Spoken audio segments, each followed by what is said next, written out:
Sorcerer and Haley story had a good mum, but my mother, she always told me that I should never lie. And I admit through bitter experience that she's almost always right. However, under special circumstances, I have discovered that sometimes it's best to be economical with the truth. The events that I'm about to describe to you fit that bill perfectly. And so any sceptical mothers out there, listen up, and maybe next time your son and daughter are a little bit untruthful, you'll be a little bit more understanding. Around 600 years ago, a few miles outside the sleepy town of Shrewsbury, there lived a man in a farm. This man's name was Albin Appleby. Sounds like a nice guy, doesn't he? You know, sort of like quite small, blonde hair, round face. But Albin Appleby, he had fallen upon hard times. He once had a fine herd of 50 milking cattle. But things had gone bad from worse, and he'd lost his cows. And now he only had one left, Daisy. Now, poor old Daisy, she wasn't much of a looker. She always seemed to have a bit of a gormless expression upon her face. Oh. But he did love her very dearly, and Daisy was his only income, his only producer of milk, so he did take care of her very well. On either side of Albin's farm, there lived the two Scratman brothers. Now, those two weren't very nice. There was Magnus and his older brother, Oric. And Oric and Magnus, they both had larger farms than Albin, but they weren't happy. No, of course not. They both wanted Albin's land, and they were set on splitting it up between them and taking it. They knew that Daisy was Albin's only income, so they hatched a devious, cunning plan to take it from him. One night, when there wasn't even a whisper from the wind or a rustle in the treetops, Magnus and Oric stole out into the night.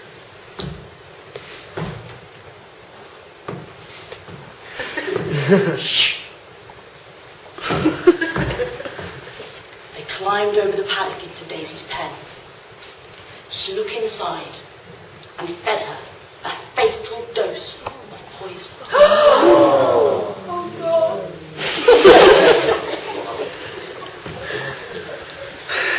In the morning, Albin woke up, went out to feed Daisy. Daisy, Daisy, give me a Daisy! There she was. Still with that gormless look upon her face. And Albin, a few tears were shed, but he was a practical man. So, he promptly skinned her. He wasn't that upset, you see. And he took the hide, and he suddenly had a wonderful idea.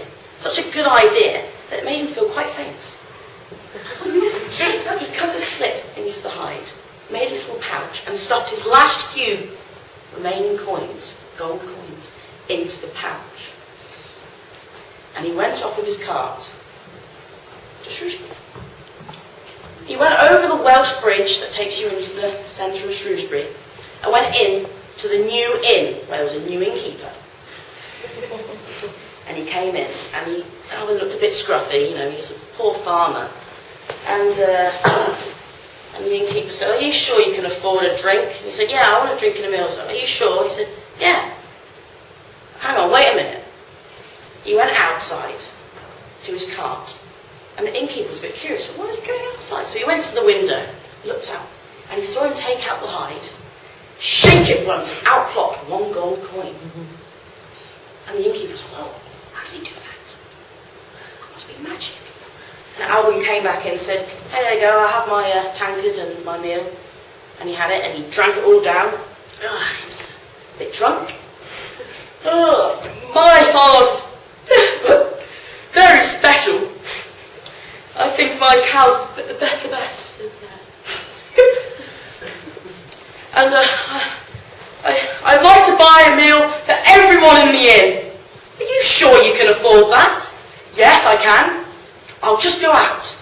So he went out again to his hide, and the innkeeper went to the window and looked over, and he shook it 3 times, and out plopped 3 gold coins. And the innkeeper was watching, and he thought, that's a magic hide, I need that hide, I want it. So in came Alban, and he said, I'll give you 100 gold coins for your hide. What? Daisy's hide, that old thing? Yes, 200 gold coins. Well, Daisy was very special to me. 500 gold coins. Oh, all right then, okay. So he took the money and he went home. Now, the innkeeper's wife soon found an empty pot where all the money was kept. You idiot! He said it was magic.